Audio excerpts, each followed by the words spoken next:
Bonjour, alors ici on a un autre joli problème de géométrie que nous allons essayer de résoudre.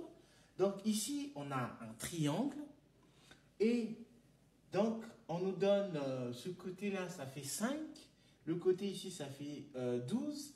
On nous demande de calculer l'aire de ce carré qui est au milieu. Alors comment est-ce qu'on arrive à le faire? À première vue, c'est pas très évident, mais ce que nous allons faire dans un premier temps, c'est calculer la distance ici par le théorème de Pythagore. Donc Pythagore nous dit que AC carré, c'est égal à AB carré plus BC carré. Donc ça fait 5 au carré plus 12 au carré, ça nous fait 25 plus 144, ça fait 169. Donc, AC, la racine carrée de 169, donc ça fait 13.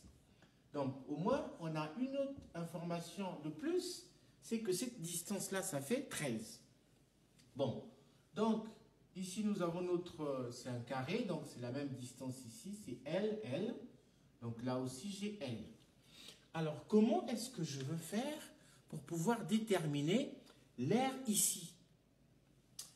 Alors, ce que je veux faire, c'est, je prends ici par exemple, ça c'est l'angle, allez, je vais l'appeler l'angle alpha, voilà.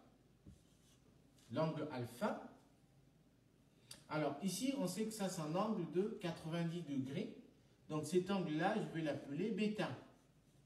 Donc, vous êtes d'accord avec moi que alpha plus bêta, ça doit être égal à 90 degrés. Comme ça, la somme, ça fait 180. Bon. Mais si vous regardez, cet angle-là, cet angle ici, c'est aussi un angle de 90 degrés. Donc, en fait, l'angle qui est là, c'est aussi égal à bêta. Et l'angle qui est ici, donc, c'est égal à alpha. Voilà. Mais ici, vous avez un angle de 90 degrés aussi. Donc, si vous voyez, l'angle qui est ici, c'est égal à alpha. Et l'angle qui est ici, c'est égal à bêta. Donc, en fait, on a trois triangles qui sont similaires. Donc, celui-là, je vais l'appeler le triangle 1. Celui-là, je vais l'appeler le triangle 2. Et celui-là, je vais l'appeler donc le triangle numéro 3. Donc, voilà ce que je fais. Donc, si je considère donc le triangle numéro 1, le triangle 1, alors qu'est-ce que je peux avoir comme relation ici? Donc, ici, je vais le considérer comme étant le x. Donc, cette distance-là. Alors, ici, je vais par exemple, je vais l'appeler D, E, F, et puis G. Donc, ça, c'est x. Ici, donc, cette distance-là, c'est 12 moins x. Voilà. Donc, ici, comme c'est des triangles qui sont similaires, si je prends le rapport dans le premier triangle ici, le rapport x sur L, ça sera égal à quoi? Donc x sur L, et bien en fait ça va être égal au rapport du triangle. Donc j'ai pris x, donc ça va être égal au rapport ici, donc 12 sur le plus grand triangle. Donc, vous voyez que ce petit triangle est similaire au plus grand triangle ici. Donc, le x sur l'hypoténuse, c'est-à-dire 13. Voilà. Donc, ça, c'est une première relation qu'on a.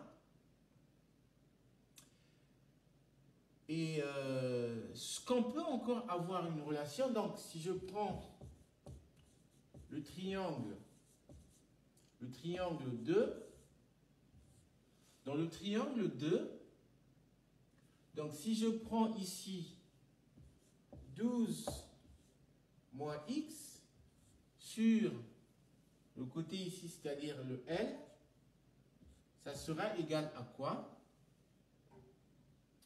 Donc j'ai pris ce côté-là. Donc, ça c'est quoi? Ce côté ici, c'est l'hypoténuse. Donc ça va être 13 divisé par ce côté-là. Donc c'est ce côté, puisqu'ici j'ai l'hypoténuse. Donc j'ai pris l'hypoténuse sur ce côté-là. Donc j'ai l'hypoténuse divisé par ce côté-là. Donc ça fait 5. Donc voilà deux relations. Donc ça c'est la première relation, ça c'est la deuxième.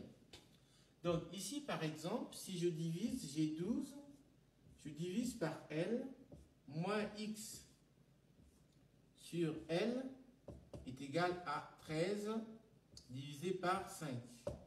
Or, ici, on avait trouvé que le x sur L, c'est 12 sur 13. Donc ici, on peut remplacer. Donc on a 12 sur L moins... Voilà, donc on a 12 sur 13 est égal à 13 sur 5.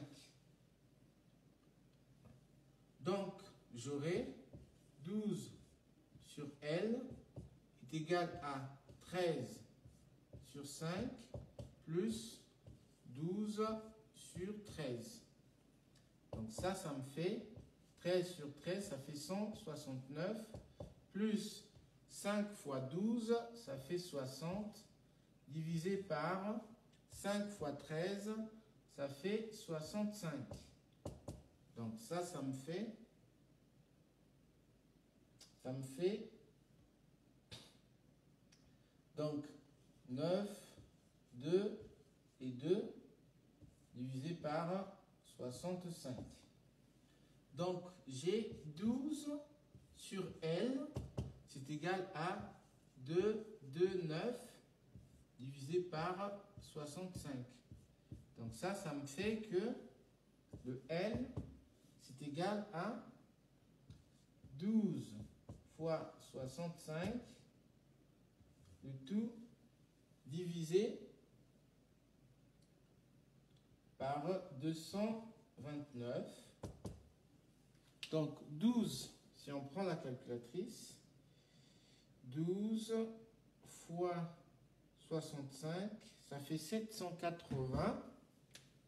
Donc j'ai 780, je divise par 229. Donc, je viens de trouver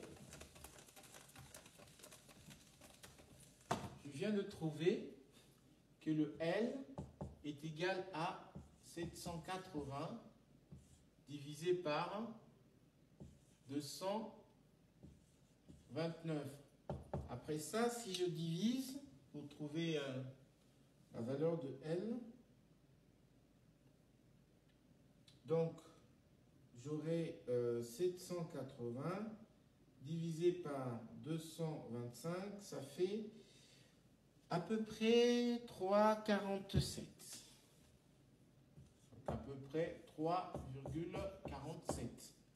Donc on sait que l'aire d'un carré c'est L fois L, c'est-à-dire L au carré. Donc ça fait 3,47 au carré. Donc l'aire ici, ça sera égal 3,47 au carré. Ça fait 12,04. Donc ça nous fait 12,04. Voilà. Donc sensiblement égal à 12,04. Donc voilà comment est-ce qu'on arrive à calculer l'aire de ce carré au milieu de notre triangle rectangle. Merci.